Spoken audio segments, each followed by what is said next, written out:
Yo, what's up, guys? It's Rick from Wicked Rails, and today I'm going to be doing my thoughts on the Great Escape in Lake George, New York. Now, the Great Escape is my home park. It's the park I live closest to, but I am not a fan of it at the moment, and I never really have been, to be completely honest. Maybe when I had never visited any parks before, way back when I was like 4 years old, I liked it. But then once I started going to other parks, I realized that this just isn't a good park. And Six Flags really, really, really needs to change what they're doing to the park. Because I'm going to actually pull up an RCDB page on this. The park, it doesn't get much people to go there because it's not good. It's not good. They have a couple good flat rides. They have two good coasters, one great coaster, and those two coasters are the Comet and the bobsled. The bobsled would be great. It would be great, but its main problem is that its restraints are terrible. The two good coasters here would be even better if they had good restraints, being the Alpine bobsled and the Comet. And that's their main problem with their two good coasters, but they have three of the worst roller coasters I've ridden in my entire life. Those three coasters are the Canyon Blaster, Flashback, and Steam and Demon. These coasters are garbage. And I was actually thinking about doing a review of them all at once, so what I'll do instead is I'll just throw that in this video. If you guys remember, at the end of my comment review, I actually put a score for that coaster. So for these three coasters, I'm going to give the Flashback a 3 out of 10, Steam and Demon a 3.1 out of 10, and the Canyon Blaster a 0.2 out of 10. It is the worst roller coaster I've been on in my entire life. It's a waste of space and a waste of time. Do not ride it. And my voice always gets monotone because I talk about how terrible this thing is so much. I get so bored. I bore myself to death talking about the Canyon Blaster. It is garbage. It's one of the worst roller coasters in the world. I cannot recommend anybody ride this ever. So anyways, the Great Escape is the smallest Six Flags park. It is also the consistently ranked the worst Six Flags park in the world. And I sadly have to agree with that statement because I think it's terrible. And that's mainly because they have no good rides outside of the Comet and bobsled and maybe a couple good flat rides. They need something that's a huge, huge, huge standout that's outside of their water park. And I want to mention this quickly. I forgot to mention it at the beginning of the video. I'm still working on fixing up my microphone a little bit. So sorry if my pop filter actually broke. So sorry if you don't hear any good sounds. But we'll get to that at another time. Anyways, I'm going to talk about what they need to do to change people's perspective on the Great Escape, which is it's the worst Six Flags park. Nobody should ever go here. And I think the first step that should take in their 2019 season, and we're going to be finding out what they're doing to the Great Escape in like a month for their August announcement, but normally people don't go to the Great Escape. Like around me, all the idiot GP and like my friends think, oh yeah, let's all go to the Great Escape. And I actually made a deal with myself that I will never go to the Great Escape unless somebody invites me. So there's no point in going if you couldn't tell. Like I live 40 minutes away from this place. There's no point in going at all. I will bite the bullet and drive to New England every single time I have the choice or the chance to. But let's talk about their coasters specifically. So I believe I gave the Comet above an 8. I don't remember the exact score, sorry. I'd give the bobsled. I would do a separate review on all these coasters, but I don't really want to talk about the Great Escape too much. I don't want that to be my sole purpose. I might do reviews on them in the future, but this will just be like quick scores. The bobsled I'd give around a 7 out of 10. It has a couple major issues, but I'll give it a 6 out of 10. It doesn't deserve a 7. It's an okay coaster. It definitely needs some changes, though. I'd give the Canyon Blaster the lowest score possible at a 0 out of 10. It is the worst roller coaster in the entire world, and I hate the Canyon Blaster and anybody who raves about how good it is. Like, come on. It's only GP that ever do that. I'm sorry about the pop filter again. I'm just seeing on the Audacity page that I'm using. There's kind of like spikes in the audio. Sorry about that. Uh, anyways, the GP around this area have no like other choice on what park to go to. They can go to New England, but most people don't want to bother driving a couple hours to get to an amusement park that aren't like, especially when they don't like roller coasters. But if you want to talk about the Great Escape, you want to talk about their flat rides, if you want to talk what's good about this park.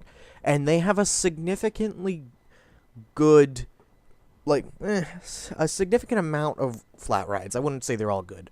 You got Sasquatch, which is one of the best drop rides I've ever been on. Previously, I've only ever gone on, like, my friends raved about it. I used to be scared of drop towers. I'm not really anymore. Like, I'm fine with them. But for a while, I wouldn't recommend that anybody rides it because you can just ride some of their other rides. Like, Condor is a really good flat ride. And they have one of the better super loops I've been on, but at the same time, it's just a super loop, so what do you expect? But it has really nice theming. One thing I'll talk about that is really good here is the theming. It has some of the best theming out of any Six Flags park because before it was owned by Six Flags, it was called Storytown, and it was focused on like fairy tales and stuff. So there's like an Alice in Wonderland area that's really creepy and old and doesn't work very well. And if you're over 4 feet tall, you can't fit through the door, so you have to like literally crawl through the hallway. Yeah, it's real creepy, and they need to fix that up or remove it. But that it's there. They have a couple kiddie areas. They don't have anything related to Warner Brothers, so there's no like Scooby-Doo stuff. There's no DC characters. They used to have superheroes walking around, but then they got rid of that for some odd reason. And they had Looney Tunes stuff too, but they actually completely, like, it seems like they don't even recognize that they're owned by Six Flags anymore, but they are. They're the only park I think that doesn't have a Six Flags name in it. La Ronde and the Great Escape are the only two, but La Ronde still has the superhero theming and superheroes that can walk around, I believe, and they do have a hypercoaster at La Ronde, even though it's not 200 feet, but whatever, it's a good coaster. Anyways, there's no major B&M. Well, there is no B&M coaster at the Great Escape, and that needs to be changed as soon as possible. They need a B&M, and I'm hoping. Let me get this out of the way as quickly as possible. The thing that the Great Escape needs the most is a hypercoaster. The second thing that they need the most is a B&M coaster. Why not get a B&M hypercoaster? And you can actually go to the Great Escape now, and you can see exactly where they can put it. They can remove two of their worst rides in the park. Probably the two worst rides in the park.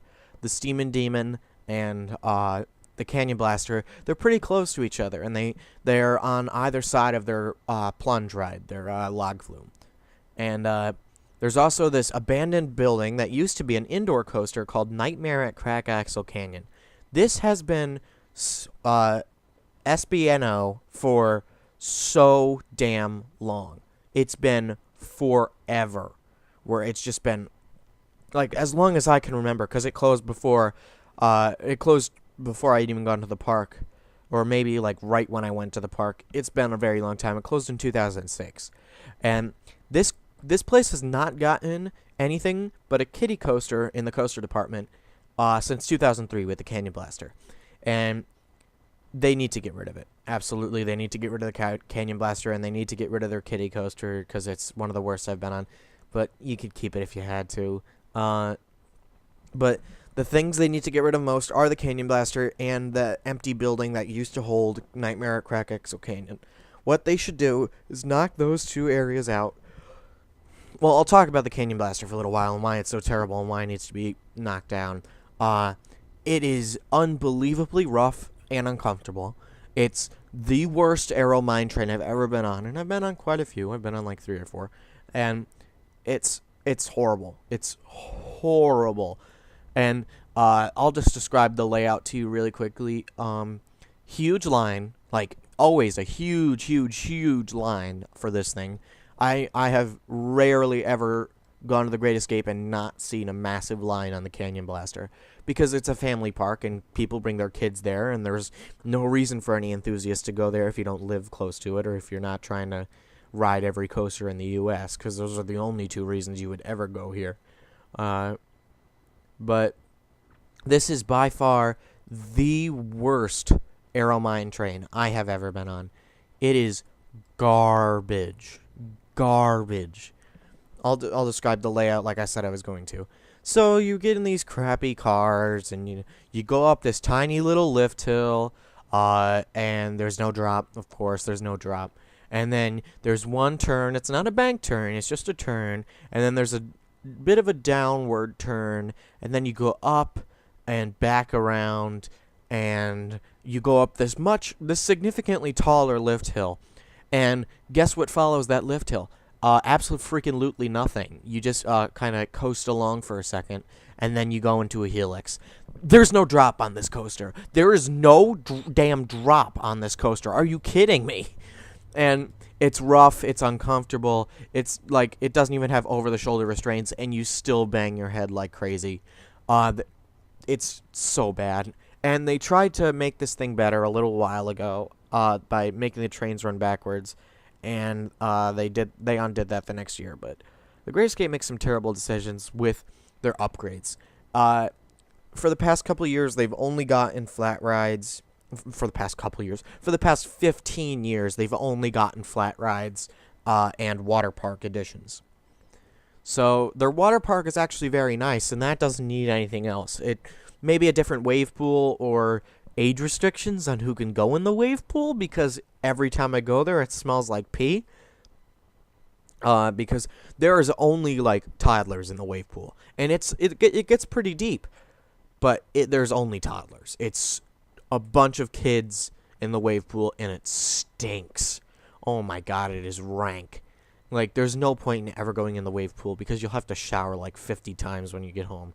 Get all the pee off you. And I know it's gross, but like it is gross. They have a really nice lazy river that doesn't smell like pee somehow. That's one of their best parts of the water park. They have a super nice lazy river, and a bunch of other stuff in the water park, like some really great slides, a tornado, but that's in every water park ever, pretty much. They have one of those slides where the floor drops out. They only have one of them, and it's closed half the time, but that one is fun, from what I hear. I haven't been on it recently. And they just have some random slides scattered about, but that is probably the best part of the entire park, is their water park. It's really well constructed.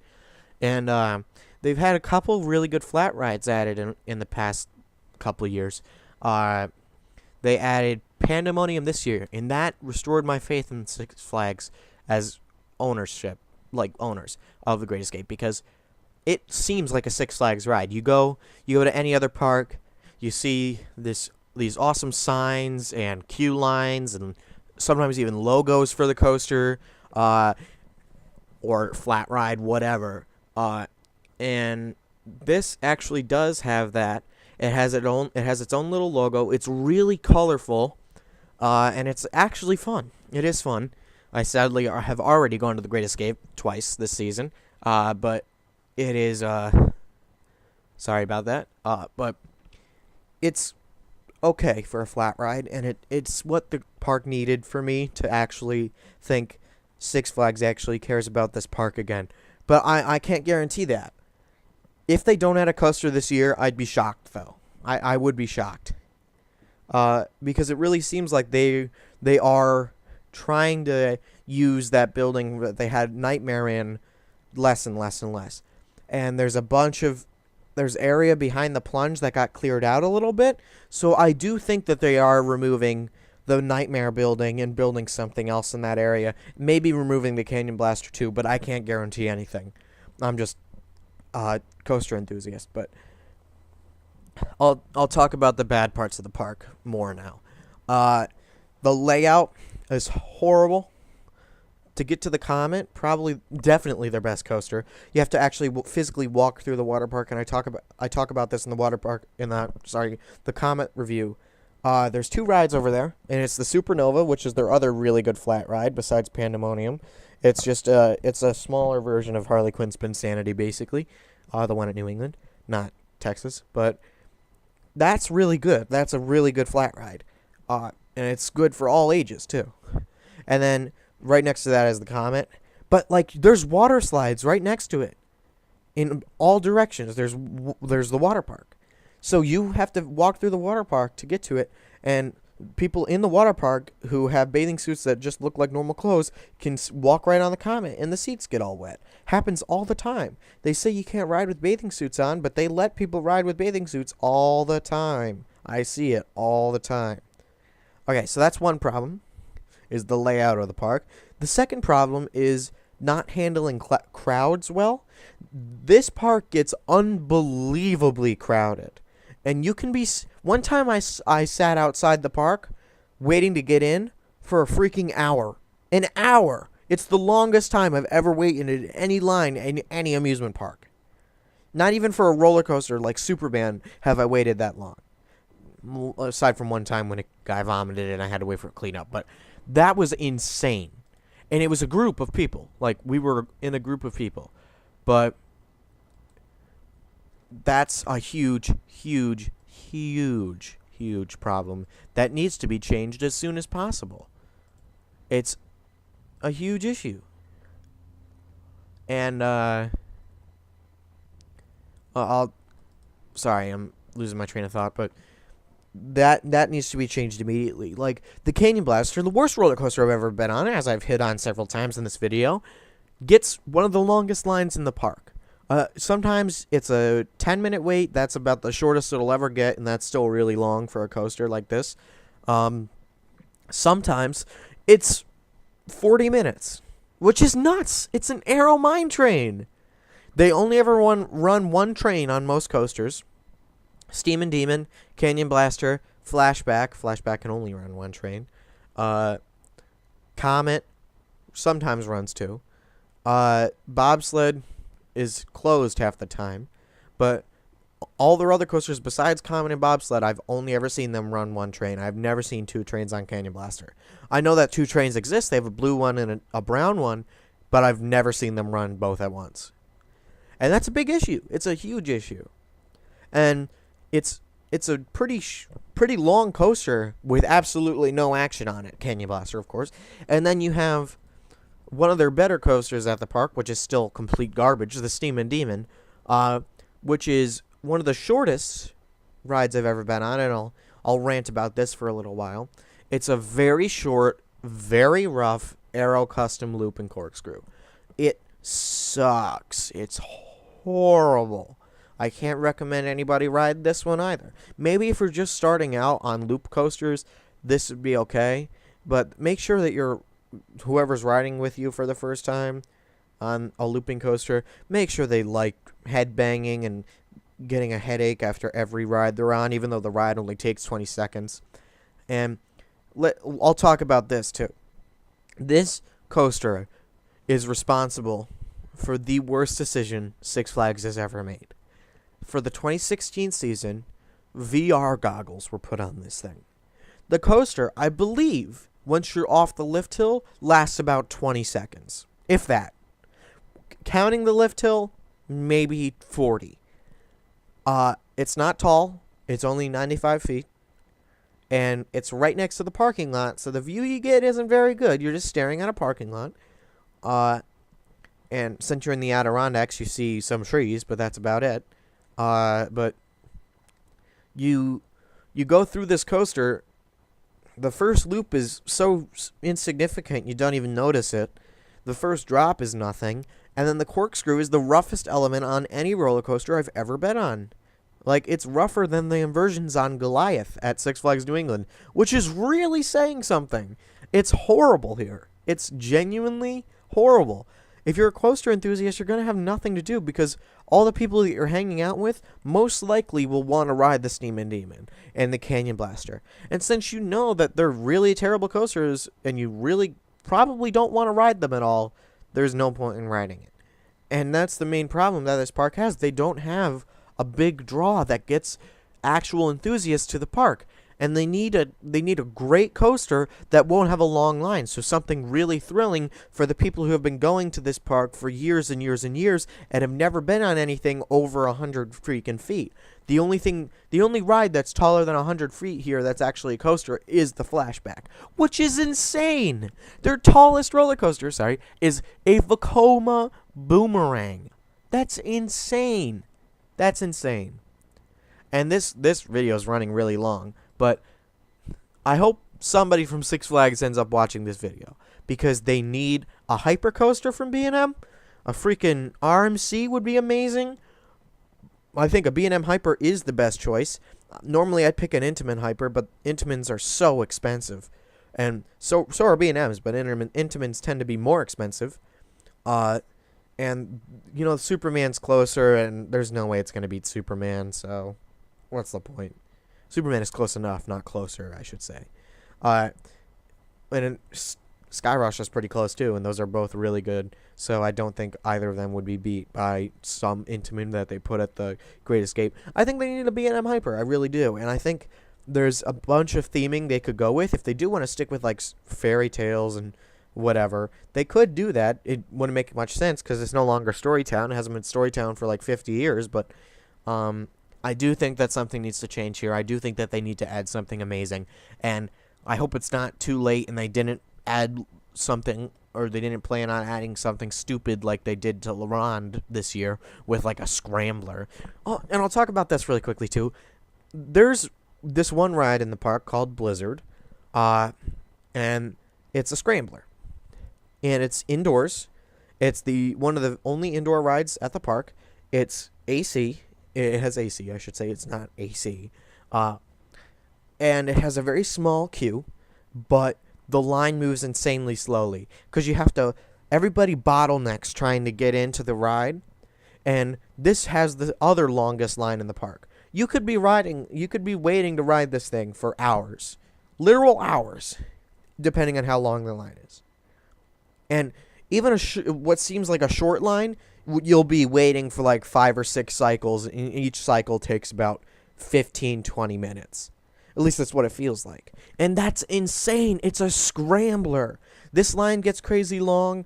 All the lines get crazy long here. It's way too crowded. They need to add another big attraction so that the lines kind of split up more, and people who do want to ride the big attraction can, and people who aren't interested in just marathoning their one good coaster, that would be it, maybe Comet, they can go ride whatever other crappy coaster they want to ride.